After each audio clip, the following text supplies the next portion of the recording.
আসুন আমরা আজকের ঈশ্বরের বাক্য শ্রবণ করি। আমরা আজকে বাক্য শুনব প্রেরিত পুস্তক তার 19 অধ্যায় 23 থেকে 29। আমি পাঠ করছি। আর সেই সময়ে এই পথের বিষয়ে বিষম হুলুস্থুলুস পড়িয়া গেল, কারণ দিমিত্রিয় নামে একজন স্বর্ণকার দিয়ানার রৌপ্যময় মন্দির নির্মাণ করিত এবং শিল্পকরদিগকে যথেষ্ট কাজ যোগাইয়া দিত। সেই ব্যক্তি তাহাদিগকে এবং সেই ব্যবসায় কারিগরদিগকে ডাকিয়া কহিলেন, মহাশয়েরা, আপনারা জানেন এই কাজের দ্বারা আমাদের ধনাগমন হয়, আর আপনারা দেখিতেছেন ও শুনিতেছেন, কেবল এই ইফিসে নয়, প্রায় সমস্ত এশিয়ায় এই পৌল বিস্তর লোককে প্রবৃত্তি দিয়া ফিরাইয়াছে এবং বলিয়াছে যে যাহারা হস্তনির্মিত তাহারা ঈশ্বর নয়।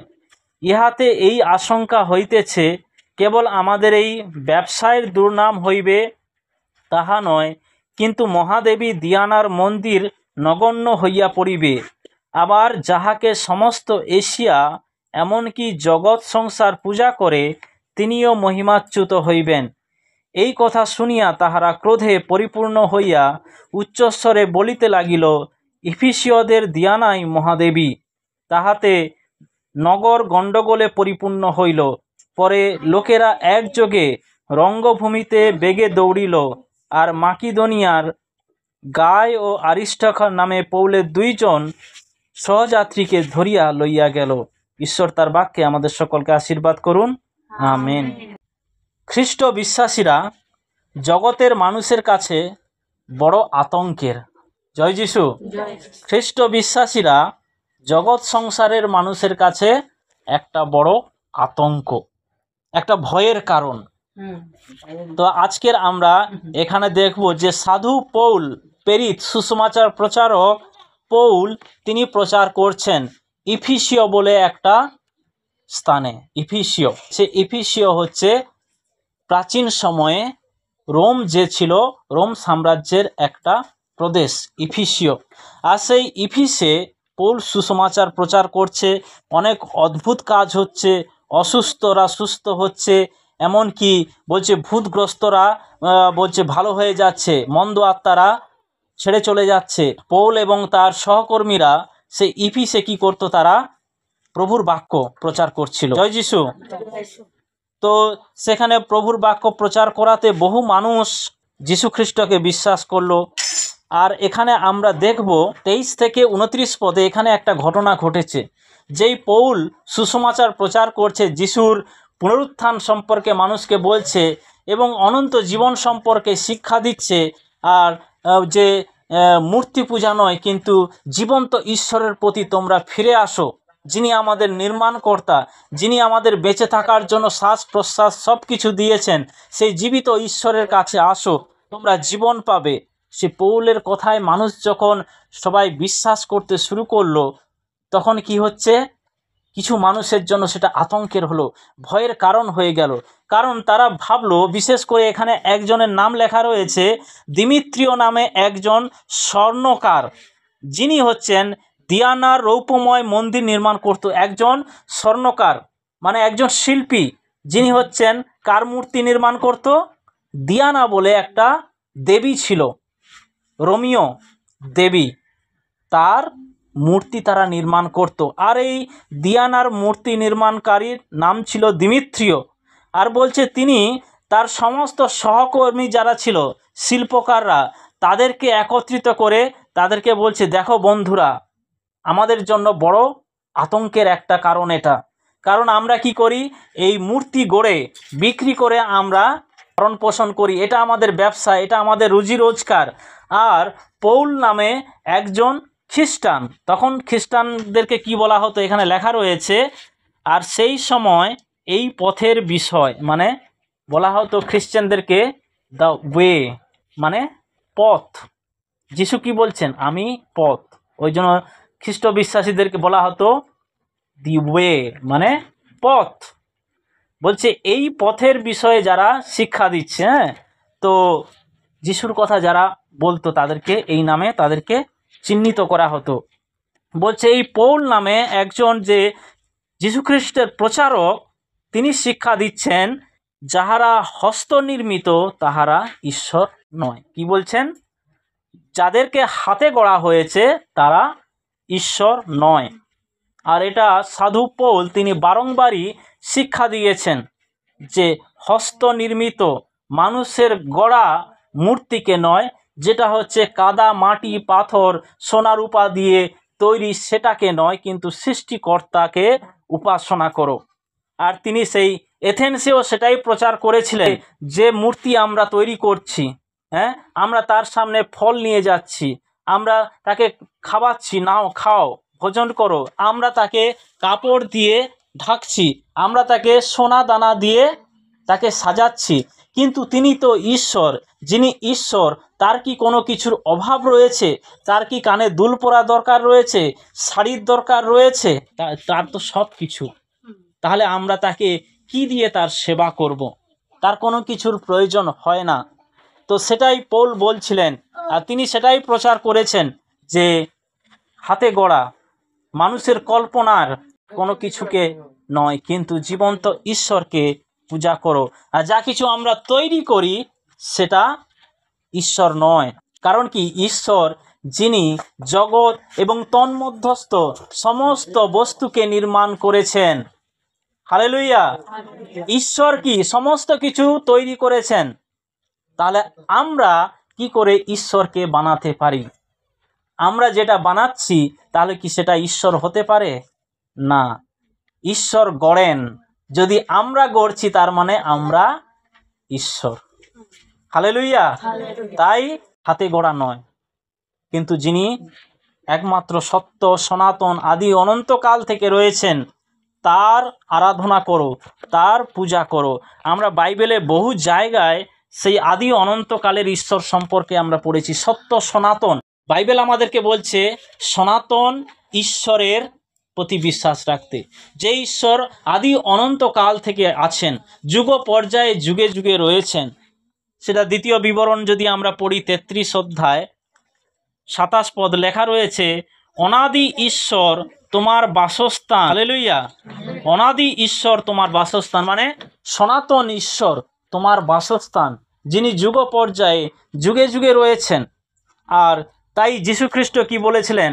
প্রকাশিত বাক্য তার 1 অধ্যায় 8 পদে, আমি আলফা ওমেগা, আমি শুরু আর শেষ। হালেলুয়া! তো তিনি হচ্ছেন সনাতন সত্য, আদি অনন্তকাল থেকে তিনি অস্তিত্বে রয়েছেন। আর বাইবেল আমাদেরকে কি বলে? আমাদেরকে শেখায় সেই সত্য সনাতন ঈশ্বরের পূজা করো, তার উপাসনা করো, তার ধন্যবাদ প্রশংসা করো। হালেলুয়া! আর এই কথাটা যখন পৌল প্রচার করলো সেই ইফিসে, তখন মানুষেরা তাদের উপরে ক্ষিপ্ত হয়ে গেল। বিশেষ করে সেই সমস্ত ব্যবসায়ীরা, তারা দেখলো এতে তো আমাদের লোকসান হয়ে যাবে। লোকেরা যদি সব যিশুর পথে চলে যায়, যিশুকে বিশ্বাস করে, সেখানে তো কোনো মূর্তি নেই, সেখানে তো কোনো প্রতিমা বানাতে হবে না, তারা তো নিরাকার ঈশ্বরের উপাসনা করবে, তাহলে আমাদের আর কি দাম থাকবে? আমাদের এই ব্যবসা বাণিজ্য কোথায় যাবে? সেগুলো তো সব শেষ হয়ে যাবে, আমরা পথে এসে দাঁড়াবো। তাই চলো এদের প্রতিরোধ করি। আর তার সাথে সাথে তাদের খেয়াল এলো কি, শুধু আমাদের ব্যবসার জলাঞ্জলি হবে না, কিন্তু আমাদের যেই মহাদেবী দিয়ানা, হ্যাঁ, নামটা কি? দিয়ানা। আমাদের যেই মহাদেবী, তিনি যে শুধু ইফিসে নয়, সমস্ত এশিয়া মহাদেশে যে তাকে পূজা করা হয়, তার মানে যে গৌরব সেটা কি হয়ে যাবে? কম হয়ে যাবে, হ্রাস পেয়ে যাবে। আর বলছে মহাদেবী দিয়ানার মন্দির নগণ্য হইয়া পড়িবে। আবার যাহাকে সমস্ত এশিয়া এমনকি জগৎ সংসার পূজা করে, তিনি মহিমাচ্যুত হবেন। তাদের ভয় কি? কেউ আর তার পূজা করবে না। হালেলুয়া! কারণ কি? লোকেরা এখন সত্য জিনিসটা জানতে পাচ্ছে। বলছে সত্য যখন আপনি জানবেন, তখন কি আর আপনি মিথ্যাকে ধরে থাকবেন না, তখন আপনি সত্যের পেছনে চলে যাবেন। লোকেরা সবাই সেই দেবী দেবতা, তাদের মহাদেবীকে পরিত্যাগ করে দিয়ে, তারা মূর্তি পূজা ছেড়ে দিয়ে তারা যিশুর পথে চলে গিয়েছিল। কারণ সেখানে রয়েছে জীবনের কথা, সেখানে রয়েছে কি? অনন্ত জীবনের কথা, পরিত্রাণের কথা, মুক্তি। আর সেখানে আছে কি? পাপ ক্ষমার বার্তা। সেখানে মূর্তি পূজা নেই, সেখানে কোনো ঠাকুর পূজার নামে কি বাতাসা, সন্দেশ, ফল আর শাড়ি, সোনা দানা নিয়ে ঠাকুর সেবার কথা বলা হয়নি। সেখানে বলা হয়েছে কি, তোমার সমস্ত মন প্রাণ শক্তি দিয়ে ঈশ্বরকে ভক্তি করো, তার সেবা করো। আর তিনি দেখেন কি, হৃদয়, তোমার হৃদয় দেখছেন। তো সুতরাং সেই রকম ঈশ্বরের আরাধনার কথা কারা প্রচার করছিল? যিশুর শিষ্যরা। আর যে জন্য সেই সমস্ত লোকেরা যারা মূর্তি পূজা করত, দেবদেবীর পূজা করত, সেই তাদের মহাদেবী দিয়ানার পূজা করত, তারা সহ্য করতে পারল না। তারা তাদের ব্যবসাকে আটকাতে চাইলো, আর কি তাদের মহাদেবী দিয়ানার মন্দিরকে রক্ষা করতে চাইলো। তাই তারা কি ভাবলো যে এদেরকে আটকাতে হবে, তাই এদের লোকেদেরকে ধরো। কারণ কি, এরা আমাদের জন্য একটা বড় আতঙ্ক, আমাদের জন্য একটা বড় খতরা, আমাদের সমস্যার কারণ হয়ে যাবে, আমাদের সব কিছু শেষ হয়ে যাবে। তাই এদেরকে এক্ষুনি কি করতে হবে, আটকাতে হবে। তারা ধরলো, যারা প্রচার করছিল, লেখা রয়েছে সেখানে মাকিদোনিয়ার গায় ও আরিস্টার্ক নামে পৌলের 2 জন সহযাত্রীকে ধরে নিয়ে গেল। জয় যিশু। আর এমনটাই আগেও হয়েছে। জিহুদীদের কাছে প্রভু যিশু ছিল বড় একটা আতঙ্ক। তারা যিশুকে মারার জন্য ষড়যন্ত্র করেছিল। তারা সময় খুঁজছিল কি করে যিশুকে তারা আটকাবে, কারণ যিশুর বাক্য, তার প্রচার, তার উপদেশ মানুষের মনকে ছুঁয়ে গিয়েছিল। আর সমস্ত লোকেরা তাই যিশুর অনুসারী হওয়া শুরু করেছিল। তাই তখনকার সময় ধর্মীয় নেতারা তারা ফাঁদ পেতেছিল, তারা ষড়যন্ত্র করেছিল যে এই যিশুকে কি করতে হবে, সরাতে হবে, নাহলে কি আমাদের যে সুনাম, আমাদের যে নিজেদের মহিমা আছে, সেগুলো সব শেষ হয়ে যাবে। তাই যিশুকে আটকাতে হবে। আর এখানে তারা এই ইফিসে লোকেরা কাকে আটকাচ্ছে? পৌল আর তার সহপ্রচারকদের, যে এদেরকে আটকাতে হবে, কারণ এরা আমাদের একটা ভয়ের কারণ হতে চলেছে। এরা থাকলে আমাদের ব্যবসা বাণিজ্য লোপাট হয়ে যাবে, আমাদের সমস্ত ধর্মের যে দেবী দেবতা আছে তাদের সত্যানাশ হয়ে যাবে। তাই আমাদেরকে এগিয়ে আসতে হবে, আমাদের মন্দির বাঁচাতে হবে, আমাদের দেবদেবীদেরকে বাঁচাতে হবে। হালেলুয়া। তো যারা এই মূর্তির উপাসনা করে, যারা মনে করে মন্দিরেই ঈশ্বর আছে, তাদের জন্য এটা ভয়ের কারণ। কিন্তু আমরা মানি সেই সনাতন ঈশ্বরকে, হালেলুয়া, যাকে কেউ আঘাত করতে পারবে না, যাকে রক্ষা করার কোনো প্রয়োজন হয় না, কারণ তিনি স্বয়ং রক্ষাকর্তা, তিনি স্বয়ং নিজের গৌরবকে রক্ষা করতে পারেন। জয় যিশু। তাই কখনো দেখতে পাবেন না খ্রিস্টানরা যাচ্ছে তাদের ঈশ্বরকে রক্ষা করতে। দেখেছেন কোথাও? পৃথিবীতে অনেক দেশ রয়েছে যেখানে খ্রিস্টানরা কি মেজরিটি, খ্রিস্টান দেশ, সব থেকে বেশি খ্রিস্টান রয়েছে। সেখানে দেখবেন মুসলিমরা প্রচার করছে, হিন্দুরা প্রচার করছে, সবাই যাচ্ছে প্রচার করছে তাদের ধর্মের দেবী দেবতার কথা। খ্রিস্টানরা এসে কখনো আটকায় না, কখনো বলে না, কেন তোমরা, এটা তো খ্রিস্টান দেশ, এটা তো যিশুর দেশ, এখানে যিশুর উপাসনা করা হয়, তোমরা কেন এসে প্রচার করছো? আটকায় না, কারণ এতে ঈশ্বরের তারা কোনো ক্ষতি করতে পারবে না, ঈশ্বরের মহিমাকে তারা কখনো কম করতে পারবে না, কারণ তিনি কোনো হাতে গড়া মূর্তি নয় যে তাকে রক্ষা করার জন্য কেউ লাগবে। তিনি অনন্তকালীন ঈশ্বর, তিনি আলফা ওমেগা, তিনি যুগ পর্যায়ে যুগে যুগে রয়েছেন। হালেলুয়া। তো আজকে আমরা সেই ঈশ্বরকে পেয়েছি, যিনি আদি অনন্তকালের ঈশ্বর, যার শক্তির তুল্য আর কারোর শক্তি নেই। আর সেই জন্য সেই যিশুর শিষ্যরা তারা সাহসের সাথে সেই সত্যটাকে প্রচার করেছিল এবং তারা বলেছিল, যাহা হস্ত নির্মিত তাহারা ঈশ্বর নয়। তিনি আরও বলেছিলেন, ঈশ্বর মানুষের হস্ত দ্বারা সেবিত হন না। আমরা কোনো কিছু দিলে তার চলবে এমন নয়, কারণ তিনি আমাদেরকে সমস্ত কিছু দিয়েছেন। জয় যিশু। তাই আমরা আসুন সেই সনাতন ঈশ্বরের আরাধনা করি, সেবা করি, তার অনুসরণ করি, কারণ তাকে যারা অনুসরণ করবে তারা সেই সনাতন ঈশ্বরের কি হতে পারবে? সন্তান হতে পারবে। আপনি কোনো নষ্ট হয়ে যাব মূর্তির সেবা করছেন না, কিন্তু আপনি চিরস্থায়ী ঈশ্বরের সেবা করছেন। আজকের দিনে আমরা দেখতে পাচ্ছি আমাদের দেশে যারা প্রকৃত ঈশ্বর, সত্য ঈশ্বরের সেবা করছে, প্রচার করছে, তাদের ওপরে হামলা হচ্ছে, তাই না? আমরা ভারতবর্ষে মাত্র 2% অল্প সংখ্যক বিশ্বাসী যারা যীশু খ্রিস্টের অনুসরণ আর লোকেরা বলছে খ্রিস্টানরা আমাদের জন্য খাতরা, আমাদের চিন্তার বিষয়।